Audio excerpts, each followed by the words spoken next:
তো মিত্রই হচ্ছে আমাদের বৈষ্ণব পঞ্জিকা, ঠিক আছে। এবং একটু ফ্ল্যাশ মেরে যদি দেখাই, এখানে আজকে হচ্ছে আমলকি একাদশী, ঠিক আছে। এটা তো আমি জানি, কিন্তু পারণের টাইমটা আমার ঠিক মনে নেই, তো সেটা দেখছি এবং আপনাদের দেখিয়ে দিচ্ছি, ঠিক আছে। এর একদম লাস্টের দিকটা আছে, এই যেখানে একদম গৌর পূর্ণিমা দিয়ে শেষ। এখানে জগন্নাথ দাস বাবাজি মহারাজ ছবি আছে, কারণ তার তিরোভাব তিথি ছিল আর কি 1 মার্চ, ঠিক আছে। আজকে হচ্ছে 10 মার্চ, মানে হচ্ছে আমলকি একাদশীর উপবাস। এবং কালকে হচ্ছে 11ই মার্চ আমলকি একাদশীর পারণ, মানে গৌর দ্বাদশী, মানে শুক্লপক্ষের একাদশী আছে, কালকে হচ্ছে দ্বাদশী। একাদশীর পারণ ভোর 5টা 49, কালকে ভোর 5টা 49 থেকে সকাল 8টা 16-র মধ্যে, ঠিক আছে। তো কালকে টাইমটা একটু শর্ট আছে তুলনামূলক, যা দেখছি তার মধ্যে, যা জানি আর কি, মোটামুটি 5টা থেকে 10টার মধ্যে হয়। তাই এটা কিন্তু ধরতে গেলে 6:45 থেকে 8টা 15-র মধ্যে। তো 6:45 থেকে 8:45, 2 ঘন্টা। তো মোটামুটি 2 ঘন্টা, এখানে বলা যায় 2.5 ঘন্টা মতো টাইম আছে কালকে পারণের, ঠিক আছে। 5টা 49 থেকে 8টা 16-র মধ্যে মোটামুটি 2.5 ঘন্টা টাইম আছে। আর কালকেই হচ্ছে শ্রীল মাধবেন্দ্র পুরীপাদের তিরোভাব তিথি, যে বৃন্দাবনে গোবিন্দ কুণ্ডে ভোজনা করতে। এবং তারপর হচ্ছে আমাদের কটকে তো সাক্ষী গোপাল, আর রেমুনা, যেটা বালাসোর বা বালেশ্বর যাকে বলে, উড়িষ্যার বালাসোর বা রেমুনায় যে ক্ষীরচোরা গোপীনাথ, সেই গোপীনাথ মন্দিরে লাস্টের জীবনটা কাটিয়েছিলেন। কারণ বৃন্দাবন থেকে গোপীনাথ তাকে নিয়ে এসেছিল পুরীর পাশে উড়িষ্যায় চন্দন কাঠ নিয়ে যাওয়ার উদ্দেশ্যে, এবং তাকেই শেষ জীবনে ওখানে রেখেছিলেন গোপীনাথ। তো গোপাল পূজা তিনি করতেন বা করিয়েছিলেন অন্নকূট মহোৎসব। এইসব স্টোরি আছে বৃন্দাবনের গোবর্ধনের পাশে, যেটা গোবিন্দ কুণ্ডে থাকতেন, খুব পরম পবিত্র জায়গা। আমরা গোবর্ধন দর্শন করেছি, গোবিন্দ কুণ্ডে যাওয়া হয়নি, বাট ভবিষ্যতে যাওয়ার ইচ্ছা আছে।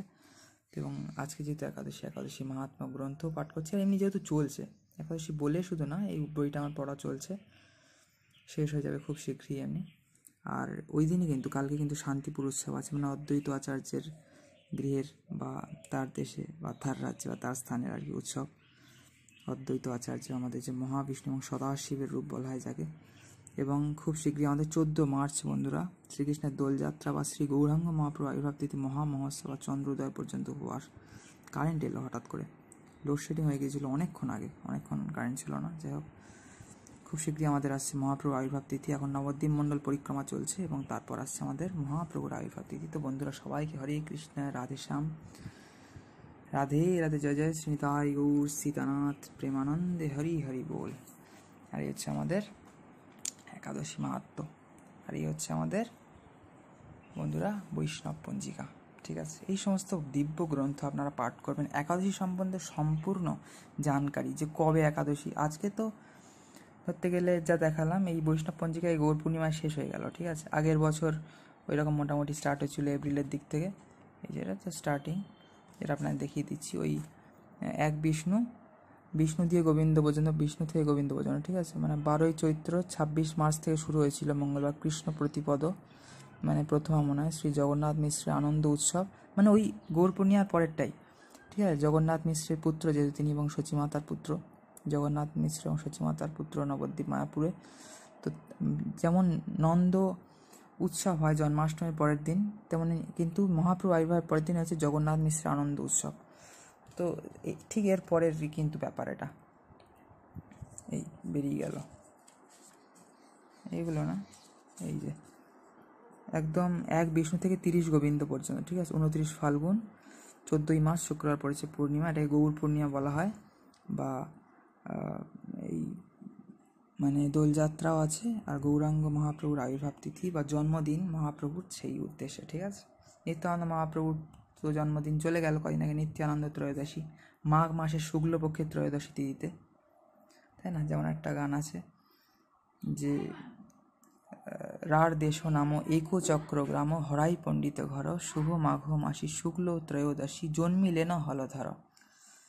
তো বন্ধুরা সবাইকে জয় নিতাই, জয় গৌর, হরে কৃষ্ণ, রাধে রাধে, হর হর মহাদেব, হরি বল। जय श्री पार्वती महादेव की जय। ओम नमः शिवाय, नमः पार्वती पतये, हर हर महादेव। जय श्री राधेश्याम, जय सीताराम, जय श्री निताई गौर सीतानाथ प्रेमानंद, हरि हरि बोल। সবাইকে মিত্র, জয় সিয়ারাম। তো আমলকি একাদশীর সমস্ত ডিটেল এবং মোটামুটি দেওয়া রয়েছে, পালনের টাইমটাও আজকে আপনাদের জানিয়ে দিলাম, ঠিক আছে। তো আর এইসব এই যে এদিক ওদিক সব কুমড়ো গাছ টাছ সব বসানো হচ্ছে, ঠিক আছে, সব বসানো হয়েছে।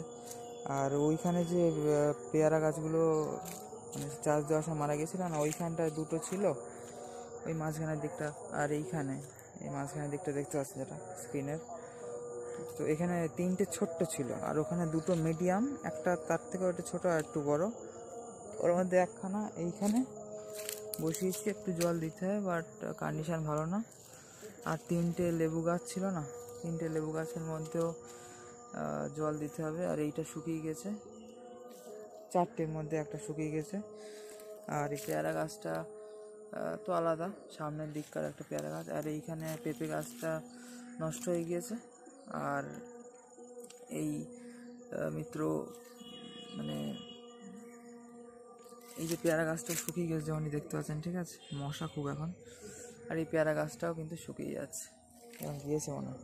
যাই হোক, এই পেঁপে গাছটা তো ওইখানে যে তিনটে চাষ দেওয়া হয়েছিল, তিনটে পেঁপে গাছে, তার মধ্যে কিন্তু আমি দুটো পেয়েছিলাম, ঠিক আছে, আই থিঙ্ক দুটো, একটা তো পেয়েছিলাম মনে হয়, আর একটাও মনে হলো যে ওইটা পেয়ারা গাছই, তো দুটো পেয়েছিলাম এখান থেকে। তার মধ্যে দুটোই ধরতে গেলে মৃত প্রায় মারা গিয়েছে, মারা গিয়েছেই বলা যায়। আর একটা ওই ওখানকার মিডিয়াম যে দুটো, তার থেকে একটা হারিয়ে গেছিলো, বড় মানে মিডিয়ামের মধ্যে ছোট বড়, এটা ছোটো ছিল, তাও খুঁজে পেয়েছিলাম। এই যে আমি এখন একটু জল দিয়ে দিচ্ছি, মগটা এনে এখান থেকে জল ভরে দিয়ে দিচ্ছি। আর এই যে সামনের দিককার এই একটা দুটো তিনটে পেয়ারা গাছ, তিনটের মধ্যে এখানে কিন্তু একটা প্রায় শুকিয়ে গেছে, প্রায় মরে গেছে, আর এটা মরে গিয়েছে মনে হচ্ছে, ওই যেটা ওইখান থেকে আনা, দুটোর মধ্যে দুটোই মরে গিয়েছে। আর এই বড় যেটা একটু মিডিয়াম সাইজের, ওইটা তাও একরকম একটুখানি রয়েছে। তো হচ্ছে মিত্র কন্ডিশন, ঠিক আছে। আর কি দেখাবো আপনাদের বলুন, অনেক কিছু আছে। আরও ওইখানটায় পেয়েছি পেয়ারা গাছ, এদিক ওদিক পাই এরকম আর কি মিত্র, ঠিক আছে। সবাইকে ভালো থাকবেন, সবাইকে হরে কৃষ্ণ, রাধে রাধে। চলুন আপনাদের দেখাচ্ছি, এই যে এটা তো কন্ডিশন ভালো আছে, জল দিয়ে দিয়ে বেড়ে যাচ্ছে ভালো। আর ওই দুটো লঙ্কা গাছ বেঁচে রয়েছে, লঙ্কা টঙ্কা কিছু তো হচ্ছে না, বেঁচে রয়েছে জাস্ট। আর লেবু কিন্তু বড় বড় হওয়া শুরু হয়ে গেছে, এই যে লেবু এখানে হওয়া শুরু হয়ে গেছে। আর এই যে মিত্র এইখানে আছে, এখানে একটা পেয়ারা গাছ খুঁজে পেয়েছি, ঠিক আছে। আর এইখানে একটা দেখলাম ছোট, ওটা মনে হয় পেয়ারা গাছ, ঠিক আছে। যাই হোক, এদিকে ওদিকে সব টুকটাক পাই, আমি ঘিরে রাখি, ঠিক আছে। ওই দিকেও আছে, ওই দিকেও একটা পেয়েছিলাম, চলুন আপনাদের দেখানোর চেষ্টা করছি, ঠিক আছে। মশা কামড়াচ্ছে মনে হচ্ছে আমারে, তারপর আবার গরম খালি গায়ে আছে। আর এই পেয়ারা গাছের এই কন্ডিশান, ঠিক আছে মিত্র। আর এই দিককার কী অবস্থা দেখি, চলুন। এই যে এইখানে একটা ঘিরে রেখেছি, এরকম এদিক ওদিক কিন্তু অনেক পেয়ারা গাছ টাছ হয়ে থাকে, যেহেতু আমাদের অনেক বড় পেয়ারা গাছ আছে, সেহেতু এগুলো আজকে সকালে জল দেওয়া হয়েছে, কালকে আর আজ সকালে সব যেগুলো বাকি ছিল আজকে করা হয়েছে। এই যে এই জন্য পাইপটা এইখান থেকে নিয়ে যাওয়া হয়েছে, ঠিক আছে।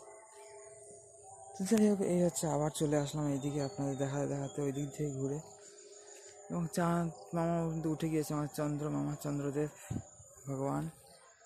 যাই হোক বন্ধু, সব ভালো থাকবেন, সবাইকে রাধে রাধে, হরে কৃষ্ণ, নিতাই গৌর সীতানাথ প্রেমানন্দে, হরি হরি বল, হরে কৃষ্ণ। হচ্ছে আমাদের সেই বেগুন গাছ, এই যে বেগুন টেগুন হয়ে রয়েছে, কিন্তু এই যে অনেক বেগুন হয়ে রয়েছে মিত্র, ঠিক আছে। ওই যে অনেক বেগুন কিন্তু হয় সব গাছগুলো, ঠিক আছে। সব ভালো থাকবেন, এক হাত দিয়ে মশা তাড়িয়ে পাচ্ছি না, ভিডিও এন্ড করছি এখানে, ঠিক আছে মিত্র। সবাইকে হরি বল, হরে কৃষ্ণ, হর হর মহাদেব মিত্র, সবাইকে রাধে কৃষ্ণ, রাধে শ্যাম, জয় সিয়ারাম দোস্ত, সবাইকে হর হর মহাদেব মিত্র, রাধে রাধে, রাধে শ্যাম বন্ধুরা, সবাইকে।